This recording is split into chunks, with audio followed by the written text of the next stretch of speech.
We've got Mike Mandel in the house to teach us all how to get smarter, because all of us want to be smarter. But you know what? Most of us don't really have a clue how to get smarter. So this video is all about how to get smarter, Mike Mandel style. All right. Listen, interestingly, people don't often realize, when I've taught this in the corporate community for years and years, keynotes on this, people are largely surprised to discover you can become more intelligent. People tend to think of it as something that you're stuck at. Well, maybe they're just not smart enough to realize. Well, maybe it's that. Okay. Such fun, you know. Yeah, there you go. You have billions of neurons inside your brain. Billions. That sounds like a lot, Mike. We say, well, I think it was Tony Buzan who said that, from Mensa, UK, he said, your brain is the most complex structure in the known universe. I mean, the complexity is insane. You're supposed to put something in those neurons beyond whatever that means. Whatever your daily life is, the quotidian day-to-day life, put something in them. Fill your brain with youthful, that's good. useful stuff. Then you won't say youthful when you mean useful. And so your brains grow smarter through something called neuroplasticity. Your brain is a self-organizing system. It's always changing.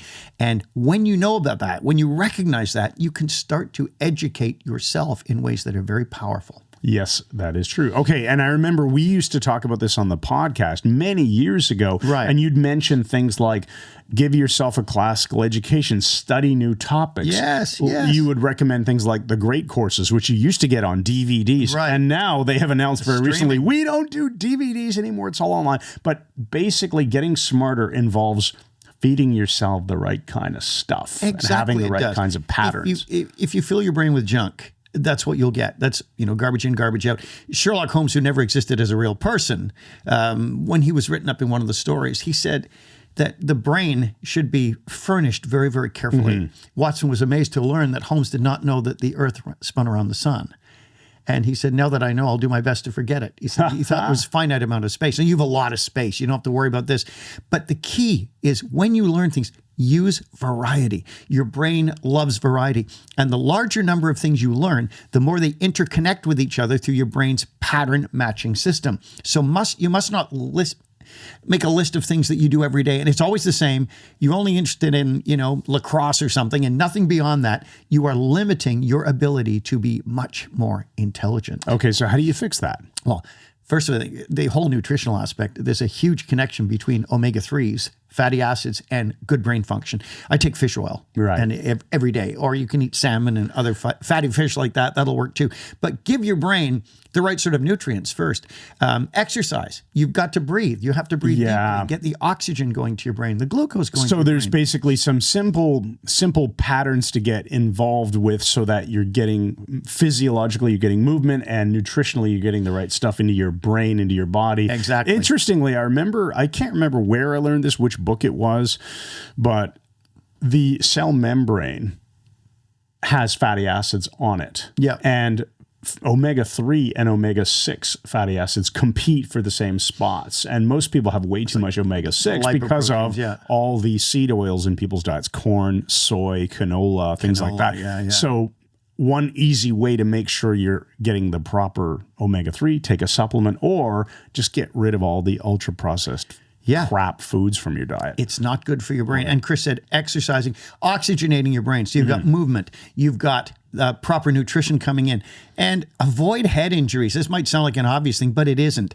A neurosurgeon told me once, he said, head injuries tend to be cumulative. Which is why boxers, they start out, boxing for Harvard. And he said, yes, after this, I'm going to get my doctorate in, this and this, and I'll be doing this. And they start doing amateur boxing to make extra money. And 2 years later, they say, how's that doctorate going? It's not a good thing. Head injuries tend to be cumulative. Guard your brain. That's why it's got a skull around it to protect it. Wear a helmet when you're biking and skateboarding or whatever you're doing. Wear a helmet. Protect your head. You only get one. Here's a pretty obvious one that people don't typically think of, or they put it off. Get enough sleep. One of the things in my life that I always look at is I imagine that sleep is a nutrient. A nutrient. Yes. People brag about how little sleep they get. That's dumbass. Yeah. What you need is to get at least 7 hours sleep a night. 7 seems to be a magic number for a lot of people. I only get 2 hours of sleep a night, Mike. And if that's good. Yeah. Yeah. Oh, how's that working out for you? You probably feel like crap. I know I feel much better after a proper night's sleep. Absolutely. And if I go on too many nights without a good night's sleep, which can happen when traveling and things like crappy beds. You become or Jack the Grouch. Just you get not grouchy in the fun, grouch right? Yeah, so get a good night's sleep. And those are just like foundational principles here. Absolutely. So movement, nutrition, proper sleep, that sets the base. And start thinking in terms of stimulating your brain to think more efficiently. So even your fun activities, you can add brain building stuff into your fun activities. There's great games you can play with friends or online that will sharpen your thinking, increase or improve your thinking speed as well. So things like word games, you can have them on your phone. If you're in line at a bank, why not increase your vocabulary? It's all improving your intelligence. Things like math problems, this quick math problems, Sudoku. I was saying in one of the earlier videos that when I'm scrolling through Facebook, I often see math problems show up now, and I'll pause on them, which makes the algorithm send me more of them. And it's fun. It actually engages my brain and makes me smarter at problem solving in that particular area of life. It does. And then there's games like chess and backgammon and Scrabble, which are games that are not just, going in and hitting somebody and bang, bang, bam, shot him. Although those are a lot of fun, they don't necessarily improve your thinking. Right. So, these days we have, of course, AI tools like ChatGPT and Grok and whatever other tools come out there. So, what's a great thing to do is whenever you have free time and something hits you curiosity, you go, hey, explain such and such topic to me. Boom. And it does, right? Yeah. You will learn. You will become very smart. Yeah. If you hear someone talking about, what does this word mean? The Black Death going through Europe, the 2 times it swept through. Well, tell me about bubonic plague, pneumonic plague. Tell me about it so I understand what happened. It's fascinating. And it's a great way. I hate using a word if I don't feel like I'm using it correctly. So I won't use it. But I'll secretly then go look it up in the dictionary or something and go, is this the right word for this context? Okay. Now I could just ask AI, hey, I heard somebody say such and such. Is that the correct use of the word? Can you explain that word, what that word means to me? And it answers. It's way easier than looking it up in a thesaurus or a dictionary. I find Grok is very useful for that, especially with the new personalities that are built in, which I'm sure you I haven't tried those yet. You will. Now, another thing is build your vocabulary. We've sort of alluded to that. Marilyn Vosavant, who was the smartest person in the world at one point, 236 IQ or something insane and beautiful as well. And she said that you should speak with precision. In English, we have about 1 million words in technical terms as well. More than any other language, we can say more things in more ways than any other language.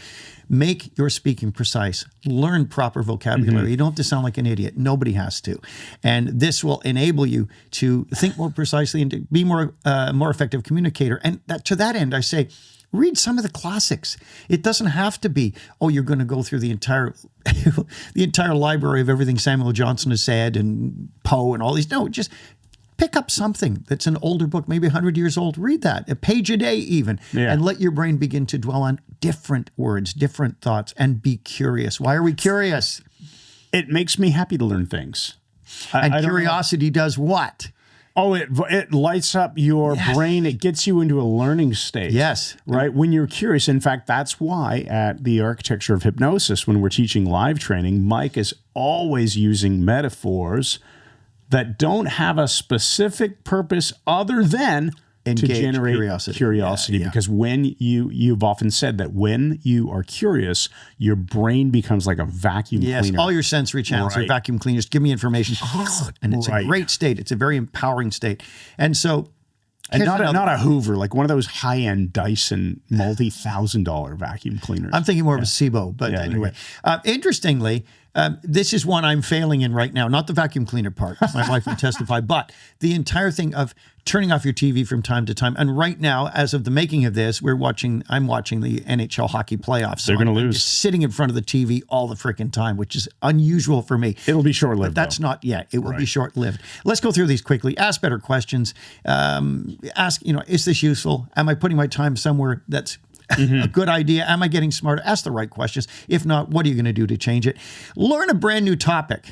You don't have to become an expert in it, but take up a field of interest in a basic book. It could be psychology, astronomy, architecture, music. I've studied all of these. Hypnosis, personal development. Yes, because when you do this, when you build your broad-based schema, your base knowledge, all of this information interlocks with itself and with other bits of information. Your brain patterns it on its own. Give you an example of how this can change things. Years ago, and we're drawn to a close here in a minute, but years ago, my wife's grandmother was in Scarborough General Hospital in Toronto, and she had a heart condition. But this sore developed on her calf, and they didn't know what it was. And I had not seen it. It was described to me. And I remembered British soldiers held by the Japanese in World War II would get tropical ulcers. And the cure was painted with potassium permanganate solution. I said, it sounds like a tropical ulcer.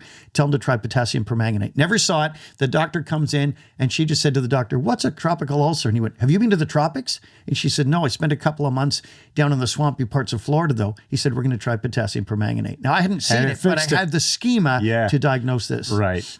Amazing. So, having said that, take intelligence tests. This sounds stupid, but it's proven by Tony Buzan and others. Taking IQ tests will actually make you smarter.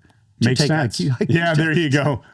And surround yourself with people who are smarter than you, because then you can recover the lost art of conversation. Samuel Johnson was England's greatest mind, and he was a conversationalist. He could talk about anything as an authority. Get some smart friends and learn from them. All right, so get smarter by building the foundation, nutrition, sleep, physical movement, exercise, and then just add stuff to your life that you're curious about and do it regularly. Well, in a nutshell, that's pretty much the smart summary. man, Chris. Because you're hanging around. Hanging around with this guy a lot makes me smarter. So, with that said, let us know what you intend to aim your new intelligence at. We'd love to hear it in the comments, and we'll see you in the next video. Thanks once again, and good night.